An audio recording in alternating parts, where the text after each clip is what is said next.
Fluminense busca primeiro reforço para 2025 e, além disso, tem jornalista revelando proposta milionária do Fluminense por jogador. Também vamos comentar um pouquinho sobre o próximo jogo do Fluminense contra o Vitória. O nosso adversário tem duas mudanças importantes na equipe para encarar o tricolor. Tudo isso e muito mais você vai conferir nesse vídeo aqui da Central. Então, desde já, deixe o seu like, se inscreva no canal e ative o sininho para não perder nada. Depois da vinheta, vamos falar e muito do Flusão.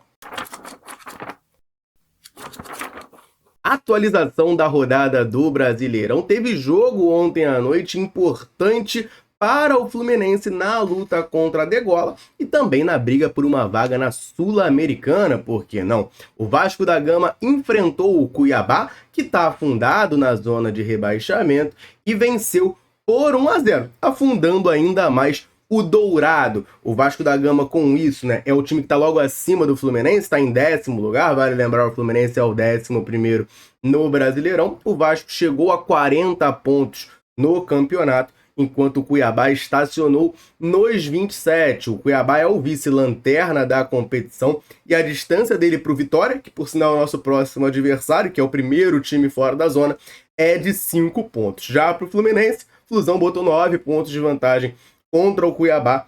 Então, mais um time aí que a gente deixa afundado. Aliás, se você parar para analisar o Campeonato Brasileiro, eu não acho que seja nenhum absurdo, já com 30 rodadas disputadas, a gente dizer que tem alguns times aí brigando por 2 vagas na Série B de 2025, que o Atlético Goianiense e o Cuiabá, na minha maneira de enxergar, já foram. Então, assim, por um lado, né, é bom o resultado do Vasco ganhar o Cuiabá, porque o Cuiabá se afunda lá, mas se o Fluminense quiser olhar para cima e não para baixo, não é um resultado bom, que agora o Vasco botou 4 pontos de vantagem para o Fluminense. A gente poderia, né, passá-los na próxima rodada, vencendo Vitória, caso eles tropeçassem. Isso agora não vai acontecer.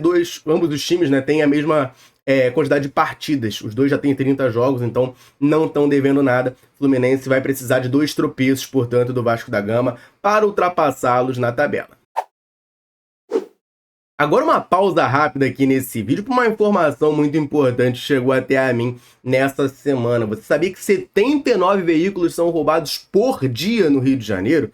É um número absurdo, né? Então assim, não dá para ficar andando por aí contando com a sorte, com seu carro, com a sua moto, desprotegidos. Então, conte com quem entende de proteção. No Clube Unir existem preços que cabem no seu bolso. Pega o celular, aponta para o QR Code que está aqui na tela, manda uma mensagem, liga para o número aqui em cima, faça uma cotação e confira os preços.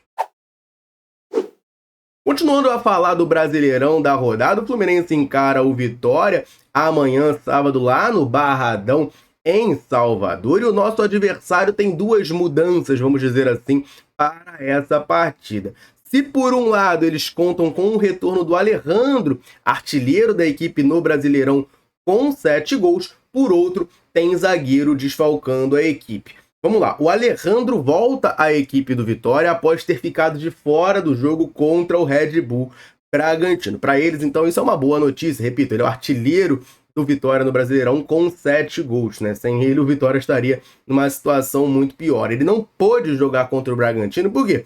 Porque ele pertence ao Bragantino, está emprestado ao Vitória, e aí por uma questão contratual, se ele atuasse nesse jogo, o Vitória teria que pagar uma multa de R$1 milhão. Eles julgaram não ser interessante, né, gastar essa grana toda por conta de um jogo, então acabou não utilizando o Alejandro na última partida. Por outro lado, o zagueiro Wagner Leonardo, que eu considero um bom zagueiro, por sinal, né, nesse time do Vitória, um dos principais nomes ali desse time, apesar de não fazer um Brasileirão bom, eu gosto muito do futebol dele, um zagueiro canhotinho, não vai atuar contra o Fluminense, já que ele está cumprindo suspensão pelo 3º cartão amarelo. Então isso acaba sendo, né, de certa maneira, uma boa notícia para o Fluminense, porque se eles têm esse retorno do Alejandro, que é bom para eles, por outro lado, eles não vão ter o Wagner Leonardo, que é um bom zagueiro e cumpre suspensão. Falando do lado tricolor, a gente vem comentando ao longo da semana sobre a ausência confirmada de Facundo Bernal. Ele também, assim como Wagner Leonardo, cumpre suspensão pelo 3º cartão amarelo e não vai jogar contra o Vitória. Também tem o desfalque do Thiago Silva, a gente comentou ontem aqui a informação do GE de que o Thiago Silva não vai viajar para Salvador, ele segue o seu cronograma de tratamentos para sua lesão no calcanhar, que vem acometendo ele desde o jogo de ida lá das quartas de final da Copa Libertadores da América contra o Atlético Mineiro, né? O Thiago Silva a gente já sabe, a dupla de zaga deve ser formada pelo Thiago Santos, que vem num 2024 muito positivo, e ao lado dele o Manuel. No meio-campo, para a vaga do Bernal, que existe ali uma certa dúvida, né? A gente tem o Vitor Hugo, recém-chegado junto ao Cascavel, que é um camisa 5 mesmo, que surge ali para disputar essa posição. Você tem o Nonato, por exemplo, né, que é um jogador que pode atuar ali ao lado do Martinelli. O Martinelli volta a fazer um primeiro volante, o Nonato joga de segundo, mas é um jogador que desde o jogo contra o Botafogo, onde ele fraturou o nariz, passou por cirurgia, ainda não voltou a ser relacionado pelo Mano Menezes. Você tem o Gabriel Pires, que acho que não dá nem para dizer que ele corre por fora, mas eu cito porque ele está no elenco do Fluminense. A gente às vezes esquece isso, né? Mas ele está no elenco do Fluminense, treina normalmente, só não é relacionado por opção técnica do Mano Menezes, mesmo que não conta com o jogador. Ontem falamos aqui do Wallace Davi, volante da esquadrilha 07 do Fluminense, time sub-17 tricolor, que treinou com a equipe profissional e pode voltar a ser relacionado nesse jogo contra o Vitória. Mas o portal Trivela aponta o favorito para ganhar essa posição do Bernal nesse jogo de sábado. De acordo com a matéria, Vitor Hugo deve ser o titular, já que o Bernal não joga, é um substituto natural, né? É o cabeça de área ali, o primeiro volante, que a gente tem no elenco sem ser o Facundo Bernal. E a matéria detalha um pouco tanto da adaptação do Bernal quanto da impressão que o Vitor Hugo passa na sua chegada. De acordo com a matéria, o Bernal vem sentindo muito a adaptação ao futebol brasileiro. Vale lembrar, né, no jogo contra o Cruzeiro, por exemplo, ele começa no banco, o Vitor Hugo é titular, ele entra ali no segundo tempo, e o Mano Menezes falou sobre isso na coletiva pós-jogo, né, dizendo que era uma questão de adaptação, que o Bernal estava sentindo um pouco essa chegada ao futebol brasileiro. Ele chegou até a tomar algumas vaias no jogo contra o Atlético. O pessoal tem reclamado muito da lentidão dele. Ele é um jogador alto, realmente não é um volante rápido, e a matéria da Trivela acredita muito isso a uma exaustão, né? Um cansaço, um desgaste físico que ele tem sentido nessa transição e nessa adaptação para o futebol brasileiro. E aí, por outro lado, o Vitor Hugo, de acordo com a matéria, vem chamando a atenção nos treinos justamente por conta do seu vigor físico, né? Algo que está faltando ali pro Bernal, o Vitor Hugo tem, e de acordo também com a reportagem, ele é um jogador muito determinado, né? Tem chamado muito a atenção, é um dos primeiros a chegar, um dos últimos a sair dos treinos,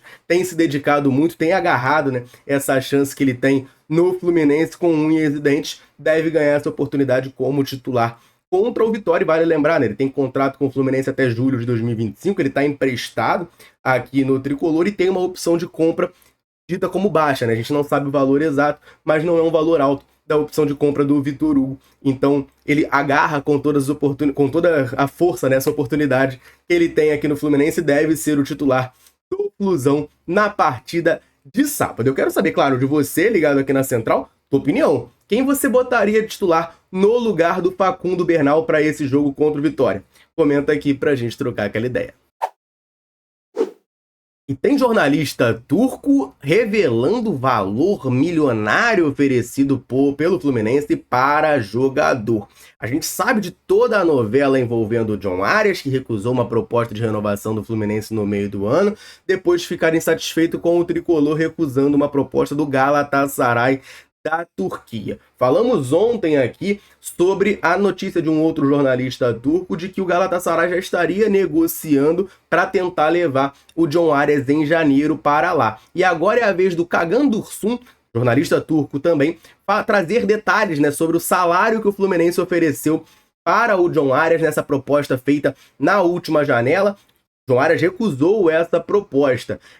A informação que tinha na época de que a proposta salarial do Fluminense era na mesma casa do que a do Galatasaray, mas ainda não existia uma informação mais concreta sobre valores. E agora esse jornalista traz pra gente, tá? De acordo com ele, o Fluminense ofereceu ao John Arias um salário de 2,5 milhões de euros por ano, que é exatamente o mesmo salário que o Galatasaray ofereceu ao jogador. Fazendo ali a conversão e dividindo pelos meses, né, daria cerca de R$ 1.200.000 por mês. E o John Arias recusou, porque ele tem o desejo, o sonho, o objetivo de jogar no futebol europeu, e ele entende que o Galatasaray seria essa oportunidades, ficou chateado com o Mário Bittencourt porque teve essa proposta recusada.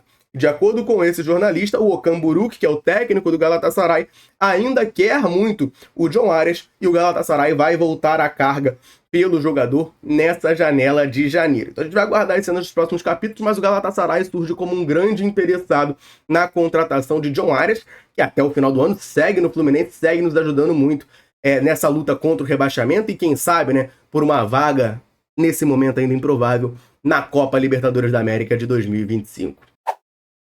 O Fluminense já começou a se movimentar por reforços para a temporada de 2025, pelo menos é o que traz jornalista para nós. Vamos comentar sobre isso aqui. Só antes, vou rapidinho aproveitar para dar uma moral para a galera tricolor, sempre ligada aqui na Central, sempre nos dando aquela moral. Todo vídeo eu convido você que está aqui assistindo a comentar aqui embaixo dizendo o seu nome e de onde você nos assiste. A gente gosta muito de saber até onde nesse mundo gigantesco a Central alcança. Galera, chega junto, comenta e sempre que a gente pode, a gente vem aqui e manda aquele abraço. Nesse vídeo eu vou mandar um abraço para o Flávio Arruda, da Vila Rosali, no Rio de Janeiro, José Antônio, de Juiz de Fora, Zé, de Teresópolis, Flumalina, de Coelho da Rocha, no Rio de Janeiro, Fernanda, de Maringá, no Paraná, e para o Oswaldo, de Joinville, Santa Catarina. Abração para a galera tricolor ligada na Central, convite reforçado. Se quer que a gente mande um abraço, um salve, cite o seu nome, comenta aqui embaixo dizendo o seu nome e de onde você está nos assistindo. Beleza? Então vamos falar dessa informação que foi trazida pelo jornalista Cícero Melo, da ESPN, ao vivo no pré-jogo de Vasco e Cuiabá na noite de ontem. De acordo com ele, o Fluminense tem interesse na contratação do atacante paraguaio Isidro Pita, que é o grande destaque do Cuiabá na temporada para 2025. O Pita é um atacante, repito, paraguaio, da seleção paraguaia, tem sido a salvação, vamos dizer assim, do Cuiabá, né? O ano do Cuiabá é muito ruim, tá afundado lá na zona, mas o Pita é um dos grandes destaques da equipe na temporada. Por outro lado, o Caio Blois, da Trivela, falou que não há, no momento, uma negociação pelo Pita. O jogador já esteve, né, na lista de scout do Fluminense em outros momentos, mas nunca foi um dos nomes preferidos. E vale lembrar, né, o Mário Bittencourt chegou a falar em entrevista coletiva que essa questão de renovação de contrato do jogador e, naturalmente, também, né, de contratação de reforços só seria definida após o fim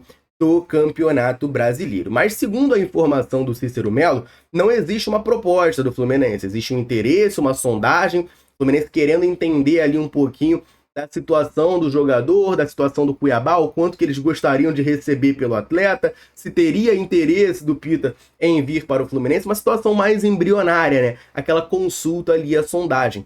E há o entendimento que com um possível rebaixamento do Cuiabá, que eu acabei de falar, né? Eu acho que vai acontecer, a verdade é essa, pode facilitar essa saída do Pita. Ele é um jogador valorizado, vai jogar uma Série B ano que vem? Talvez não, né? Ainda mais com o Fluminense interessado nessa contratação, o Cuiabá pode acabar facilitando esse negócio, né? Negociando ele com o Fluminense, às vezes até um empréstimo, né? Para valorizar o seu ativo. Então vamos aguardar as cenas dos próximos capítulos, mas o Fluminense, portanto, monitorando a situação desse centroavante. Vale lembrar, né? Hoje a gente tem como opção o John Kennedy, que não vem sendo muito utilizado pelo Mano Menezes, vive uma fase terrível em 2024.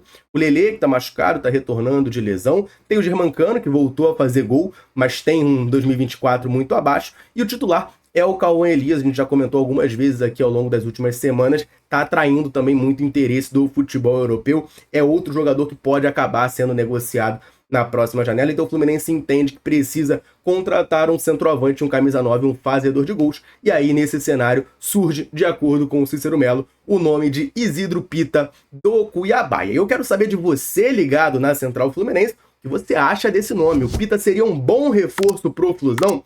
Comenta aqui embaixo pra gente trocar aquela ideia. Combinado? Eu vou ficando por aqui, um abraço, saudações tricolores, tamo junto!